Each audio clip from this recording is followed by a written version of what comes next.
Tere kõigile ja mul on väga hea meel Merle Veesalu randa teile esitada. Enamus tunnete ta kõik, aga kes veel ei tunne seal nurga taga, kes täna teeb oma väikese raamatu eelesitluse. Raamatu nimi on Kingitused ja Merle vedas mind meelevaldselt siia ette praegu ütlema, sest mina olevat selle idee autor, et selline õhtu saaks toimuma. Ja mulle väga-väga meeldib Merle mõte sellest raamatust ja üldse kingitustest ja kuidas ta kõiki neid oma lugusid on mulle presenteerinud, et see haakub kuidagi minu mõttemaailmaga väga hästi. Ja sellepärast me otsustasime, et Merlel oleks natukene abi selle tiraaži või siis ütleme tootmise poole pealt, et kavandamisel just, et kui palju ja kellele ta üldse neid tiraažeerib ja äkki me saame isegi igale raamatule oma numbri või? Ja on küll kavas. Tere õhtust ka minu poolt. Olen teile väga tänulik, et te siia täna kogunesite. Samuti ma olen tänulik Piretile, kellega meil on olnud seni väga hea koostöö. Ta on loonud sellise väga ubase restorani Elutuba, kuhu on tore külalisi kutsuda oma koju välja. Ja just see suhtumine on väga sümpaatne sinu poolt, et kutsu nagu oma koju Elutuppa. Ja ma isegi olen nii vaimustuses sellest kohast ja ma kirjutasin ka raamatusse sisse selle Elutoa lugu Reis. Seal tuleb välja Elutuba, et kui sa ei viitsi kaugele nagu reisida, siis saab ka lähireisi ette võtta, näiteks tulla hubasesse Elutuppa. Ja ma nüüd ei tee pikka juttu enam, vaid Merle, palun istu siia. Ja siis ma korraks võtan sinult tähelepanu ära Philippile. Philipp Varik on üks väga noor pianist, kes on täna tulnud Merlet siia toetama. Mängib natukene meile klaveril. Ja ma saan aru, et teine inimene, keda ma peaksin tutvustama, on Merle poeg, Rahval, kes on sellesse raamatusse kõik pildid joonistanud. Ta on enamus pildistanud. Et noored on kaasatud, mis on väga tore. Ja tere Anni, tore, et sa ka tulid kuulama. Just. Nii et nautige õhtut, sööge, jooge ja kuulame Merlet.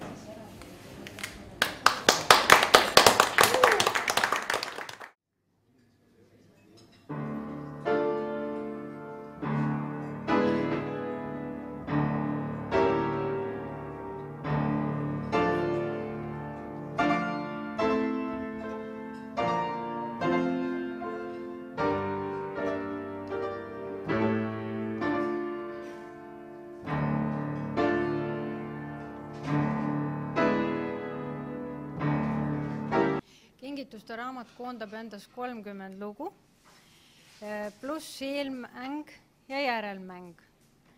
Ja tegelikult see on raamat armastusest ja need lood on kõik erinevad vaatenurgad, mis toovad seda armastust esile. Nii et seal on siis igasuguse pealkirjaga lugusid, nagu näiteks pidu, elamus, sport, hõrgutis, reis ja nii edasi. Ja kunstnik Laura Barbo, kes ei saanud täna kahjuks siia tulla, kuna tal oli juba varem ette planeeritud üritus, ta kujundab selle raamatu jugendstiilis väga kasutades väga huvitavad stiliseeritud jugendmustrid selles kujunduses. Järgnevalt ma loeksin teile katkendeid sellest raamatust ja alustaksin eelmängust. Ma kõike teile ette ei loe, ma loen niimoodi katkendeid, eks ole, Piret? Natuke kõvemini, otsesi. Kuidas mikrofoniga Andres lood on? Me teeme sellest klippi hiljem. Selge. Nagu ma lastega räägin kõvale. Nii, kingitused ümbritsevad meid kõikjal. Olen ise üleni üks kingitus, kuna ema otsustas mind isale sünnipäevaks kinkida. tähendab, sündisingi siis isale juubelikingituseks 13. mail. Ja ma taipasin, et ma ei saa enne rahu, kui olen selle raamatu valmis kirjutanud. Loodan, et ka lugeja ei saa rahu enne, kui on selle läbi lugenud ja omandanud maagilise võime oma elu kingitusi märgata ja tabada. Kingitustel on võime muuta elu elamisväärseks. Kingitused on jagamise tulemused, armuannid tegelikult. Elu on kingituste ringmäng. Teistele tehtud kingitused tulevad endale tagasi. Niipea, kui sinust pead tõstev egoistlikkuse madu võtab sisisedes võimust, tahan veel, sellest on vähe, oled juba enese teadmata kingitustega sillutatud külluse teelt kõrvale pööranud. Tänulikkus on salasõna kingituste peole pääsemise piletil.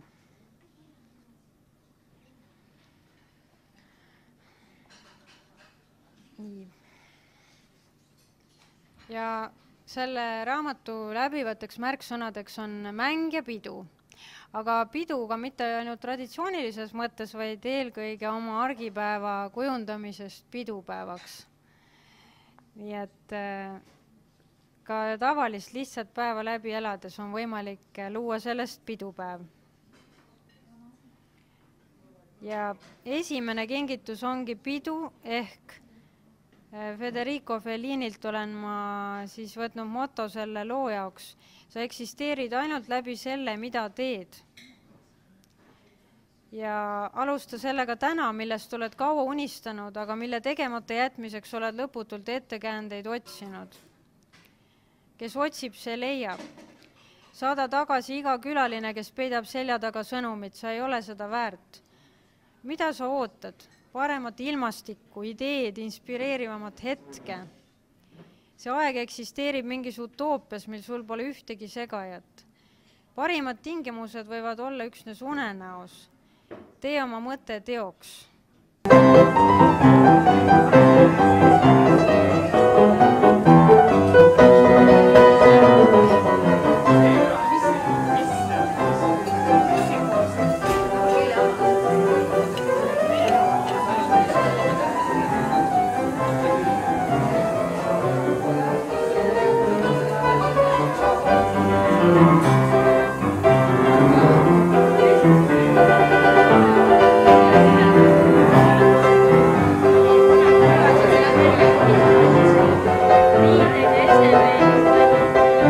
Mis emotsioone sinusse küllisalongis pildistamine tekitas, mida sa seal põnevat nägid või mis detaile?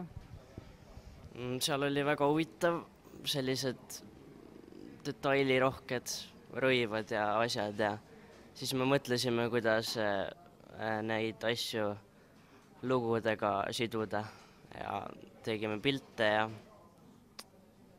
nii et jah, kujundus on ka väga huvitav seal, selline stiilne, nii et jah. Mulle saabus üle suure lombi 7 maa ja mere tagant pakk.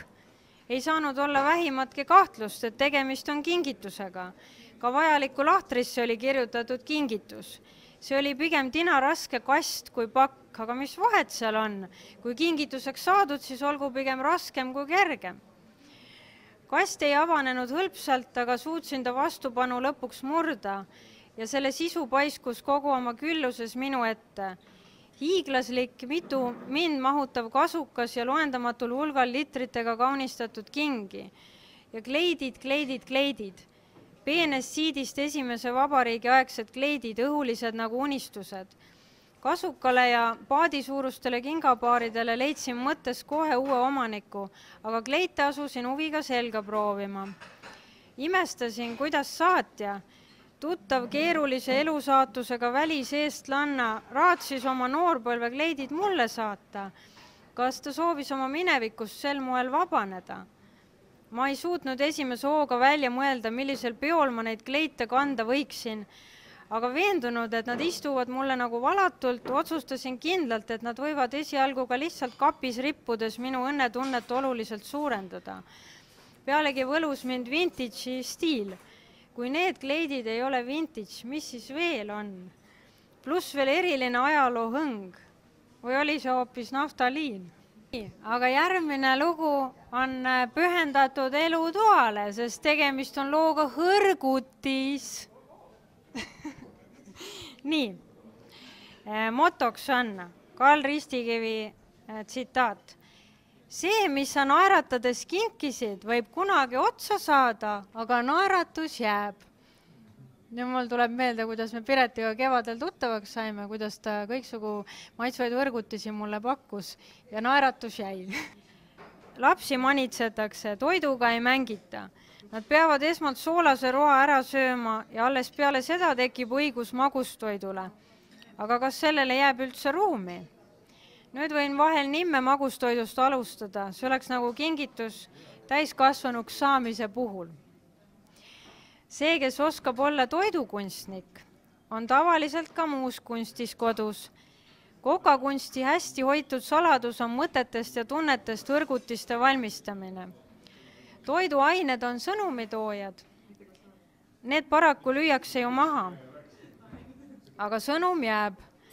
Toidunautleja sööb selle endale pikemalt mõtlemata sisse ja ongi paugu pealt nagu ära tehtud. Naljaga pooleks võiks öelda, et kõiksugu lepingute sõlmimisele peaks eelnema peolaud, mis oma olemuselt on ise täituv ennustus. Minu isa oskab suurepäraselt valmistada liha, tahan seda tema käest õppida. Aga armastus on parim maitseaine. Olin parajasti Roomas, kui küsisin oma mehelt, kas ta lastele pudru sisse suhkrut ja tibakese soola pani. Ei tulnud meelde, vastas ta, aga lapsed sõid väga isukalt, nagu oleks tegemist olnud kõige erilisema hõrgutisega, mis maa peal saada on. Hõrgutisi on võimalik valmistada ka lihtsatest toiduainetest, kui oled hingega asja juures. Külakosti kaasa võttes tasuks pererahva maitse-eelistusi meeles hoida. Toidukunst on sügaval sisimas mõjutamine ja enda poolele võitmine. Inimesed on sündinud üksteise pärast. Nad on nagu keemilised ained Mendelejevi tabelis. Osa neist klapivad omavahel, osa reageerivad plahvatusohtlikult. Põhjused peituvad erinevates omadustes. Tammide lõhkujad teevad kõik selleks, et tammide ehitajate poolt loodud takistused saaksid kõrvaldatud ja vesi pääseks vabalt voolama. On avatud ja kinnised, soojad ja külmad inimesed. Jagunetakse loojateks, tarbijateks ja nõnda edasi. On neid, kelle kohta öeldakse maasool. Isegi päikesel on plekid, saati siis veel inimestel. Erakuna elades ei ole võimalik inimese tundmise õppetundi kätte saada. Nii mõnedki usuvad, et nad on ahvist arenenud ja võib-olla nad ongi. Saabusime siia ebasümmeetrilisse mängumajja mingit absurdimaigulist korda looma, kusjuures meid peaks just nagu lohutama nõrk teadmine, et kaoses peituvad korra esmased alged. Kaos on selles kontekstis kont võõras meie peolauas, oma teemonitega võitlev kroonilisest piiririkkujast mängur, kelle sõnum on, inimene on inimesele hunt. Tulime oma mustrit parandama või kordama. Mis on muster? Kas linnujäljed lumel suudavad konkureerida hetkel trendika siksak mustriga? Polegi mõtet võrrelda. Võistlemine on iseenesest stressi tekitav nähtus. Ehk sunnib meid võrdlema leevenduse otsimine elutalumatuse nimelisele meelehaigusele. Võidurõõm, kui loed kellegi kohta, kellega võrreldes on elu nagu lillepidu, nagu meelakkumine. Mõnikord on raske taibata. Miks teine inimene läheb äkki pööraseks kätte ära? Kuni ühtäkki taipad, et tema käitumismuster on osa ühest suuremast mustrist. Sport vabastab meid illusioonist, et elu ei ole võistlus. Elul on iseloomulik, et alati peab olema millegi või kellegi poolt, muidu ei saaks ju olla kellegi vastu. Olümpiamängud on maailma suurim spordipidu, mis viib masside eufooriasse. Sealgi tuleb ette maskide langemist, kes on hommikul pjedestaali kõrgeimal astmel, võib õhtuks olla häbipostis. Süüdi on mõistagi keemia. Spordis nagu eluski on ühe õnn teise õnnetus, ühe võit teise kaotus. Sport õpetab ennast ületama, kui kohe üldse ei viitsi midagi teha. Elamise puhul võiks olla nii, et tähtis pole niivõrd võit kui osavõtt, aga kaugel sellest. Proovi õndsal ilmel läbi elu jalutada. Maailm on mängumaja, mille ehitusest on nii kaua aega möödunud, et me ei mäletagi enam selle peaarhitekti. Oleme unustanud ka selle, kui kaua oleme siin juba elanud. Iga maja vajab pidevat kõpitsemist. Kellele see tegevus istub, on mängumajast vaimustuses. Kellele ei ole kuldseid käsi antud, see veeretab niisama oma päevi õhtusse, nagu nii tulevad lõpuks seinad vastu. Siin on arvutul hulgal eluruume, aga kõik taandub ikkagi ühiskoduks ja nii tuleb lakkamatult igasuguste tüüpidega kokku põrgata. Oleme kaasomanikud ja jagame omavahel mõttelist osa maailmast. Mängumajaga kipub meil olema armastuse ja vihkamise suhe. Eriti palju on selle kallal rassimist talvel, kui tuleb pidevalt jääpurikaid räästastelt alla taguda, et need paha aimamatutele möödujatele pähe ei kukuks. Suvel on päris tore aknaid pärani hoida, aga ikkagi peab kogu aeg teiste oma taolistega arvestama. Aknaid oleks vaja korrapäraselt pesta, aga keegi ei viitsi seda eriti teha, kuigi puhastest akendest meeldib kõigile välja vaadata. Mängumajas Piip ja Tuut sain ootamatu kingituse osaliseks. Kingituseks oli suhtumine, mis pärinenuks otse kui mingist muust reaalsusest, mitte meie maailma mängumajast. Te võite maksta hiljem, näiteks homme, lubas lahke tüdruk lastekohvikust, koogel-moogel, kui olin teatanud, et mul ei ole sularaha kaasas. Tasusin siiski samal päeval, olles sellisest usaldusest šokeeritud. See ongi ebatavaline maja, sest seal saab aknast sisse ja välja astuda. Piip ja Tuut on klounid, kes annavad tsirkuse etendusi. Olen veendunud, et tahan nende mängumajja tagasi minna. Igatsen tagasi igale poole, kus mind ootab usalduse kingitus. Vanasti osteti soola vakkade kaupa, sestap oli soola ostmine naise ja mehe poolt tähendusrikas tegu. Ühisest soola tarbimisest võis välja lugeda armastuse kestvust. Tänapäeval ostetakse soola nagu muu seas käigu pealt. Et üritada selle toimingu tagant midagi välja lugeda, peaks olema eriline friik, et mitte öelda nõrga mõistuslik. Esialgu on armastus eelkõige keemia ja mõistuse puhkusele saatmine. Samas on üksjagu kahju, kui inimene vaatab oma armastatule otsa ega tunne teda ka hiljem ära. Ta võib ekslikult arvata, et armastuse näol on tegemist millegi endast mõistetavaga ega vaevu kaitselahinguid pidama, kui elu sellele kaikaid kodaraisse loobib. Armastuses ja sõjas olevat kõik lubatud, see mäng väärib küünlaid. Seda ei tohi segamini ajada tühiste asjadega. Näiteks kui leiad maas vedelevad mustad sokid, viined rahulikult sisse ja välja hingates pesumasinasse ja ära sellepärast elukaaslasel hinge seest välja söö. Hulga toredam on kõrvuti diivanil istuda. Armastus ei ole lakkamatu ilutulestik ega võidujooks. See on hirmudest vabastatud keskkond, mida iseloomustab tugev külgetõmbejõud. See ei ole orjastamine ja tee kaaslasele pähe maandumine, vaid oma parimate omaduste vabaks laskmine. Armukadedus on mõttetu haigus. Armastus vajab elamiseks inspireerivat keskkonda ja palju hingamisruumi. Igaüks tegelegu sellega, milleks ta on siia ilma sündinud. Laste loomine on maailma loomine. Iga laps on eriline kingitus, kelles on unikaalsel moel ühendatud oma vanemate elujooned. Olen saanud mehelt, keda nimetan oma elu peavõiduks 3 hindamatut kingitust. 3 on kohtuseadus. Jeesus lapsele idamaa tarkade poolt toodud kingitusi oli samuti 3. Olen saanud rohkem kui küll, aga süües kasvab isu. Lastele nimede andmine on avastatud tähtede nimetamine. Oma lastele annan ellu kaasa õpetussõnad. Tunne oma elu armastus ära, tunnusta, ära tänita. Armastus on sool.